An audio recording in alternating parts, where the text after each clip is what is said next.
Bonjour mes chers frères, que la paix de notre Seigneur Jésus soit maintenant sur vous et sur toute votre famille. Amen, je suis le pasteur Antonio Junior et frère, Dieu m'a donné une parole qui, aujourd'hui puissante, va changer votre vie. Je n'en doute pas. Vous savez frère, quand nous promettons souvent des choses et que nous ne les tenons pas, vous savez quand vous vous promettez toujours à vous-même qu'un jour vous allez appeler cette personne. Un jour vous allez régler ce problème, un jour vous allez rendre visite à vos parents, un jour vous allez peut-être parler de Dieu à votre voisin. Et puis on repousse toujours à plus tard et on ne règle jamais ces choses en suspens. Frère, vous savez quel est le problème? C'est que très souvent on apporte cela dans notre vie spirituelle, dans notre communion avec Dieu. Je suis impressionné de voir que très souvent on parle de Dieu aux gens. Et elles ont cette impression que le temps joue en leur faveur, comme si elles avaient tout le temps du monde. Et alors, elles pensent qu'on comme ça. Ah, quand j'aurai 90 ans, quand j'aurai 100 ans, là je vais donner ma vie à Jésus. Frère, il se peut qu'il ne reste plus de temps. Je ne plaisante pas ici. D'ailleurs, je veux vous lire un passage où Jésus lui-même parle de la porte qui se ferme. Frère, quand la porte de la grâce se fermera, malheureusement, plus personne ne pourra entrer. Laissez-moi vous donner un exemple. Vous vous souvenez de Noé? Il construisait l'arche. Il a prêché pendant 100 ans à ces gens et les gens se moquèrent de lui et personne ne croyait à ce qu'il faisait. Mais en réalité, frère, c'était le temps des gens et les gens pensaient alors que rien de mal ne leur arriverait jamais. Jusqu'à ce que, soudainement, la Bible raconte qu'il a commencé à pleuvoir. Frère, ce qui est intéressant, c'est qu'il n'avait jamais plu sur la terre auparavant. La Bible raconte qu'une rosée sortait du sol. C'était comme une eau qui arrosait toute la terre.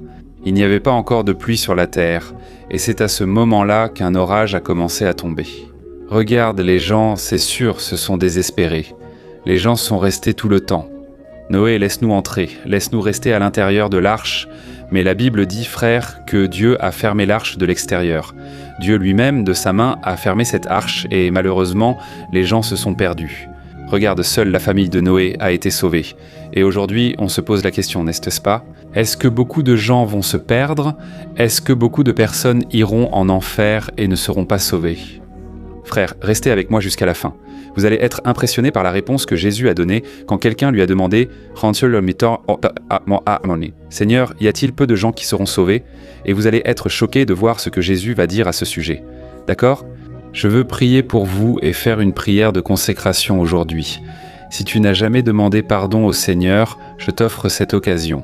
Parce que je me souviens, quand je me suis converti, c'est à travers une prière que tout a changé dans ma vie. Frères, aujourd'hui, je vous parle ici en montrant la grandeur de notre Père, de notre Dieu.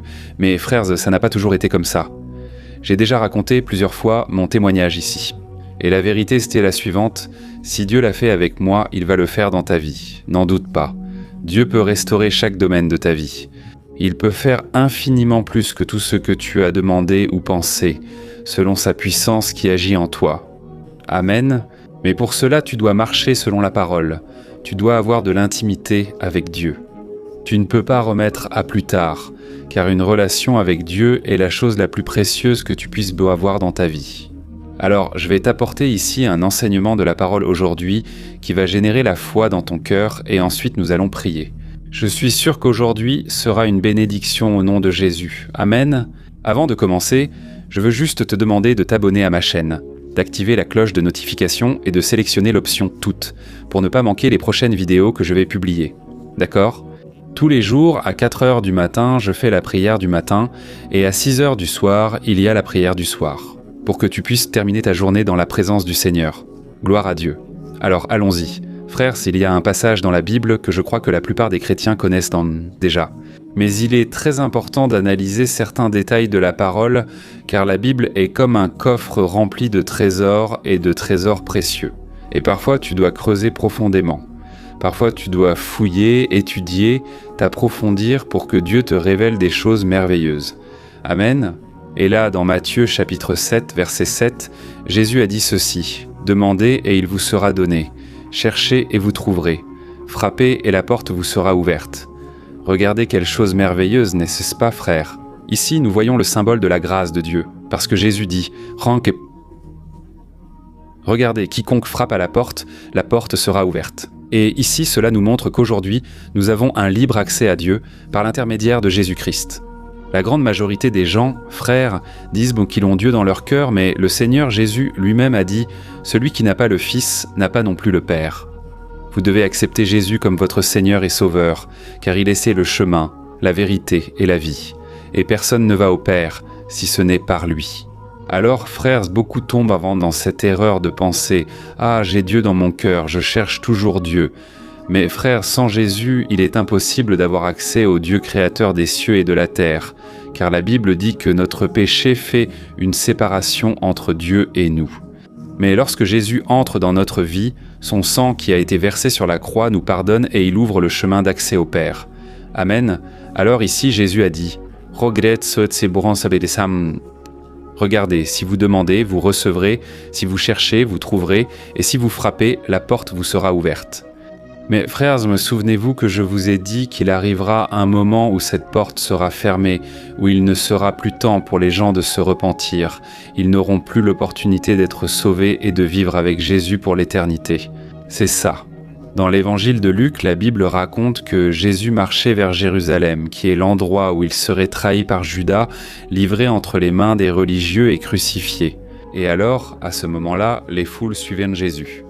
L'atmosphère devenait de plus en plus lourde, d'autant plus que chaque jour qui passait, les religieux cherchaient peu des moyens d'arrêter Jésus, de le punir.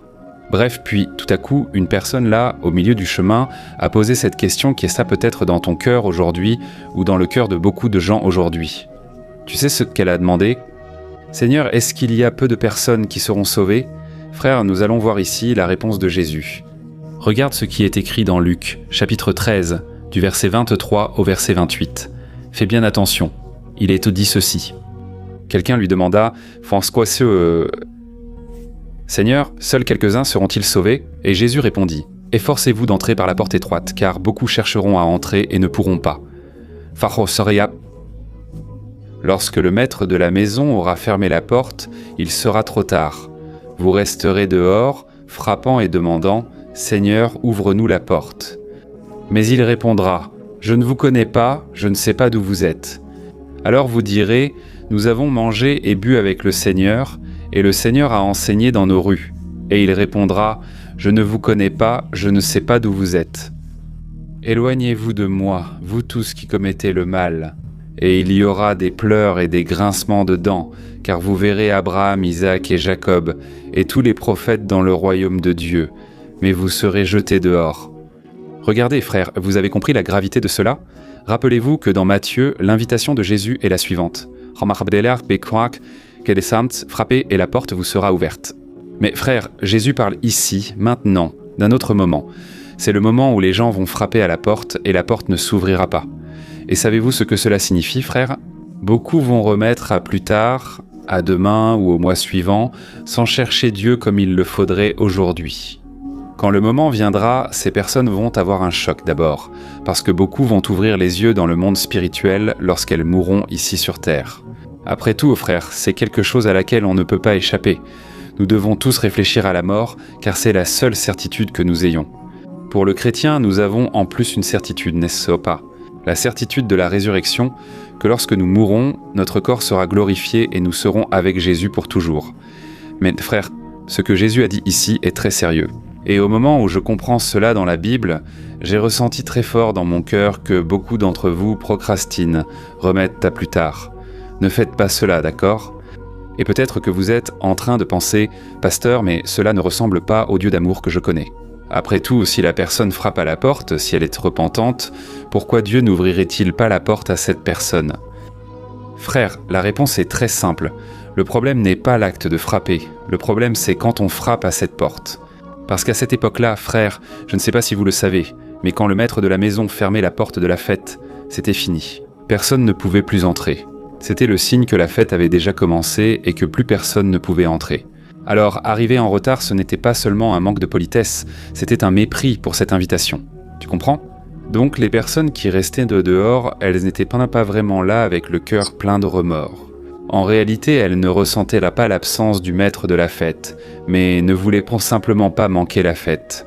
Ainsi, frères, beaucoup pleureront ce jour-là, non pas par manque de Jésus ou par désir d'être avec lui, car en vérité, elles ne connaissaient même pas Jésus. Alors elles vont pleurer, en réalité, parce qu'elles sont restées en dehors de la fête des noces de l'agneau. C'est ce que Jésus a dit qui allait arriver. Il y aura une grande fête réunissant tous les enfants de Dieu qui ont été sauvés, libérés par Jésus. Frères, ce sera un jour merveilleux, vous savez. Et le problème, c'est qu'aujourd'hui, les gens vivent n'importe comment. Et en plus de notre vie spirituelle que nous menons n'importe comment, bien souvent, dans notre propre vie, nous remettons aussi les choses à plus tard. Tu sais, cette relation à laquelle tu n'as pas accordé d'importance, dont tu ne t'es pas occupé, et un jour l'autre personne a simplement dit « Ça suffit, je n'en peux plus ». Et là, ça ne sert plus à rien d'envoyer des fleurs, ça ne sert à rien de demander pardon 1000 fois, de promettre que tu vas changer. Pourquoi ? Parce que la porte de son cœur s'est refermée. Cette chance que la personne a donnée tant de fois, l'autre l'a tout simplement ignorée. Alors frère, laissons la fierté de côté, amen, laissons l'égoïsme de côté. Arrête de semer la confusion, arrête de provoquer des disputes avec des personnes qui veulent ton bien. De la même manière, dans la vie financière, il se passe la même chose. Tu te souviens de cette offre d'emploi sur laquelle tu as hésité, tu as tardé à répondre et quand tu as accepté, le poste était déjà pourvu. En d'autres termes, la porte s'est refermée. Et le plus douloureux, mes frères, tu sais ce que c'est ? Beaucoup de personnes ont eu la chance de se réconcilier avec leur père, leur mère, leur frère, et cette personne, à cause de l'orgueil, a attendu que l'autre vienne vers elle et soudain, la mort est arrivée sans prévenir. La porte s'est refermée pour toujours. À ce sujet donc, mes frères, ce que Dieu a mis dans mon cœur est quelque chose de très sérieux. J'aimerais vraiment que tu réfléchisses un peu à ce message, tu sais ? Parce que surtout dans notre vie spirituelle, nous avons un délai, et Jésus l'a bien précisé. Beaucoup ce jour-là vont frapper à la porte, et la porte ne sera pas ouverte. Pourquoi ? Parce que la personne a entendu la parole pendant qu'elle était ici sur terre, elle a entendu des prédications, elle a entendu des louanges, elle a eu toutes les chances du monde, mais elle n'a pas voulu parce qu'elle pensait ainsi. Ah, j'ai déjà ma religion, j'ai déjà mes convictions, mes croyances. Mais frères, souvenez-vous de ce que je vous dis toujours ici. Nous ne parlons pas de religion. Ce n'est pas la religion qui sauve, frères. Il n'y a aucune église qui va nous sauver, aucune religion.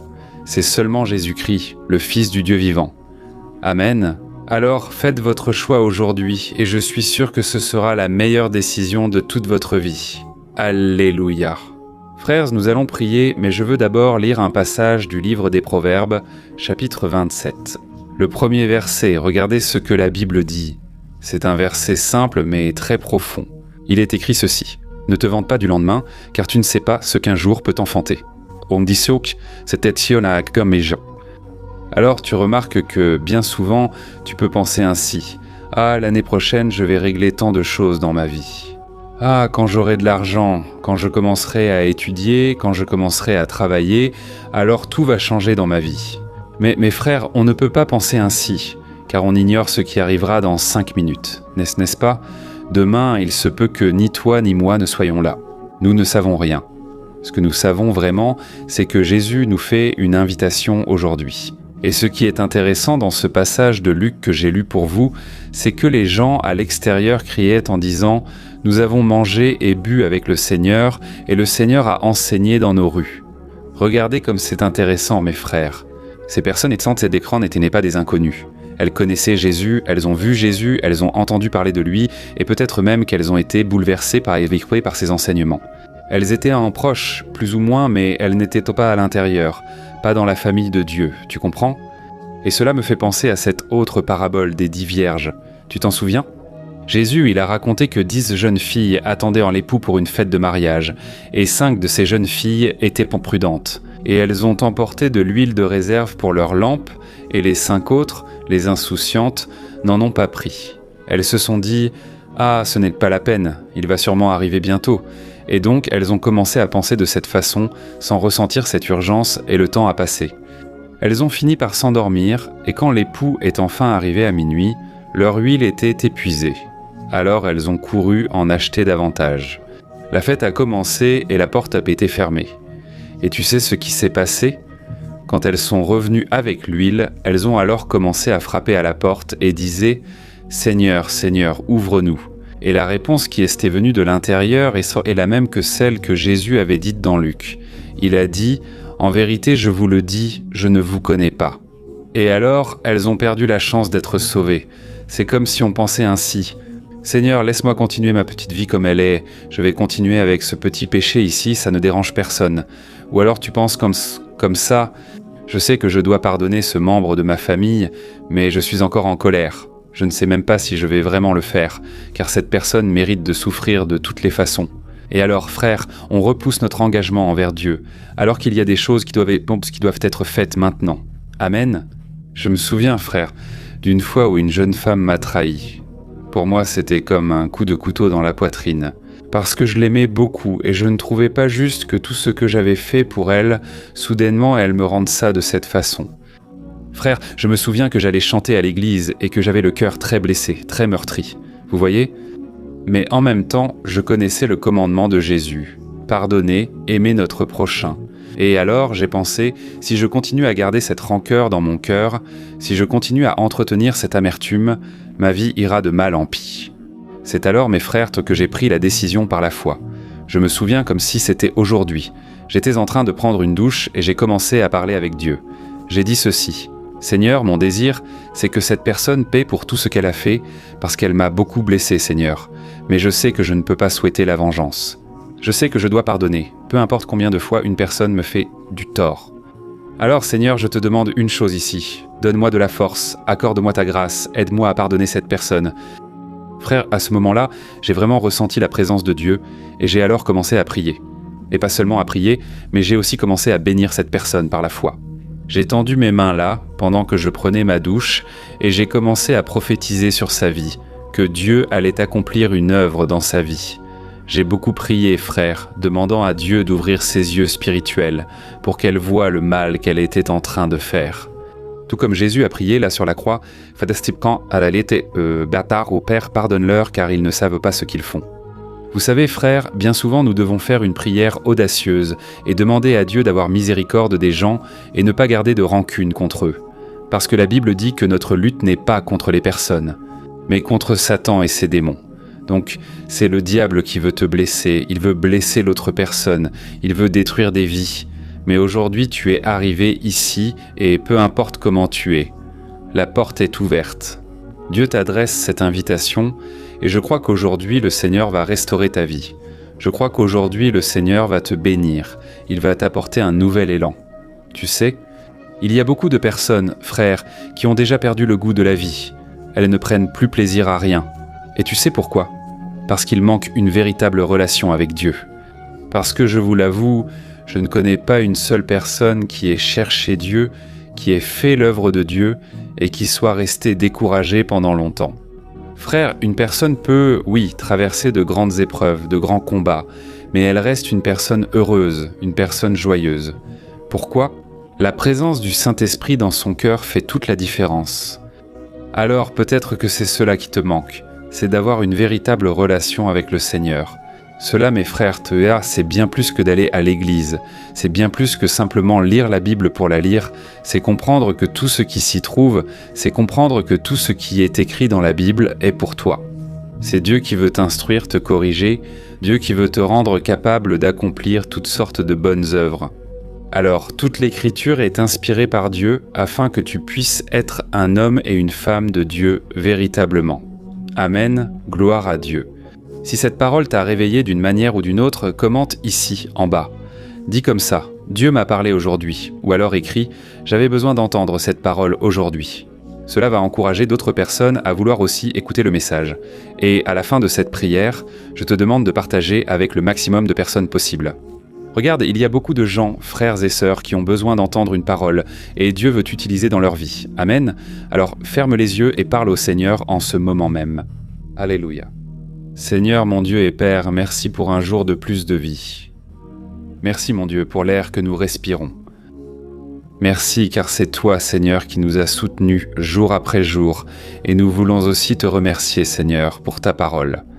Ta parole est vivante, elle est efficace et souvent elle nous confronte mais c'est pour notre bien. Merci mon Dieu parce que ici nous avons l'opportunité de prêcher l'Évangile. Combien de personnes aujourd'hui, mon Père, vivent dans l'illusion ? Elles pensent qu'elles ont tout le temps du monde. Elles pensent qu'au bon moment, le Seigneur va leur pardonner, même si elles ne se repentent pas. Elles pensent qu'elles seront sauvées. Oh mon Dieu, enlève cette cécité spirituelle. Elles ne peuvent pas jouer avec les choses spirituelles, Père. Ô Dieu, pardonne cette habitude que nous avons de tout remettre à plus tard, cette désobéissance déguisée en manque de temps. Ô mon Dieu, combien de personnes remettent toujours à plus tard, alors qu'aujourd'hui le Saint-Esprit appelle chacun de nous. C'est pourquoi je te demande, Père, que tu fasses naître dans chaque cœur, dans chaque personne qui m'écoute, fais naître cette urgence, Père. Ce besoin de te chercher chaque jour davantage. Ô mon Dieu, que toute paresse spirituelle, toute complaisance, toute obstination tombe à terre maintenant, au nom de Jésus. Père, s'il y a quelqu'un ici qui a un différend, un besoin de demander pardon à son père, à sa mère, à son frère, à un ami, que cette personne ait le courage et l'humilité de le faire aujourd'hui, qu'aucune porte de réconciliation ne se ferme à cause de l'orgueil, mon Dieu. Ne laisse pas cette personne continuer avec le cœur fermé. Je te demande, mon Père, que les chaînes soient brisées dans la vie de cette personne. Je prie contre tout esprit de tromperie qui a chuchoté à l'oreille de cette personne, disant « Ah, tu régleras ça plus tard, demain tu prieras pour ça. Pourquoi faire ça maintenant ?» Et, à cause de ces mensonges, beaucoup de personnes, mon Père, sont trompées. Elles perdent l'opportunité d'avoir de l'intimité avec toi. Oh mon Dieu, je prie aussi pour cette personne qui est malade, cette personne qui ressent des douleurs dans son corps, cet homme, cette femme qui a reçu un diagnostic médical effrayant. Ô Père, ta parole dit que par tes blessures, nous avons été guéris. Ô Seigneur Jésus, je crois qu'à la croix du Calvaire, tu as déjà porté nos maladies. C'est pourquoi je te demande maintenant d'apporter le soulagement, d'apporter la restauration, d'apporter la guérison complète, Seigneur. Je réprimande maintenant toute maladie, je chasse maintenant toute infirmité. Cette personne qui a la main sur son corps, à l'endroit où elle ressent des douleurs, à l'endroit où il y a la tumeur, le cancer. Père, pose ta main sur la main de cette personne. Arrache, Seigneur, toute maladie. Au nom de Jésus, nous déclarons que tout mal tombe à terre, que toute cellule malade quitte ce corps maintenant, au nom de Jésus. Ô mon Père, je prie aussi pour cette âme qui est fatiguée, pour ce cœur qui est anxieux, cet esprit qui est confus, rempli de préoccupations. Il y a des personnes en ce moment, mon Père, qui pleurent. Père, parce que la tempête dans leur cœur est très forte. Apporte la paix, Jésus. Calme cette tempête, Seigneur. Renouvelle les forces de ceux qui pensent à abandonner maintenant. Montre que tu es le même hier, aujourd'hui et pour l'éternité. C'est ce que nous te demandons, Seigneur. Fortifie ton peuple, Seigneur. Il y a beaucoup de gens ici maintenant qui sont fatigués, épuisés. Mais je crois que l'onction du Saint-Esprit repose sur nous. Alléluia. Et maintenant, mon cher frère, ma sœur, toi qui n'as jamais pris la décision d'entrer par la porte qui est Jésus, c'est ton moment. La porte est ouverte pour toi. Et si tu veux lui remettre ta vie maintenant, parle-lui avec ton cœur ouvert, avec sincérité. Répète ces paroles ainsi. Seigneur Jésus, je reconnais que je suis pécheur et que j'ai repoussé ma décision, mais aujourd'hui je ne veux plus attendre. Je remets ma vie entre tes mains. Pardonne-moi Jésus pour mes péchés. Purifie mon cœur, transforme-moi et sauve-moi. Je crois que tu es mort sur la croix à ma place, et je te reçois comme mon seul Seigneur et Sauveur. Inscris mon nom dans le livre de la vie. C'est ce que je te demande. Amen. Gloire à Dieu. Ô Seigneur, mon Dieu et mon Père. Je demande maintenant à Dieu que cette prière qui a été reçue sur ton autel porte des fruits. Que cette personne ressente vraiment la paix du Saint-Esprit et qu'elle comprenne que c'était la meilleure décision. Ceci a été le point de départ pour quelque chose de merveilleux que le Seigneur réserve à cette personne. Et maintenant, je te demande, Père, que ce message, que cette prière atteigne des milliers et des milliers de foyers, que des vies soient transformées, guéries et libérées. Au nom de Jésus, je prie et je te remercie. Amen, gloire à Dieu.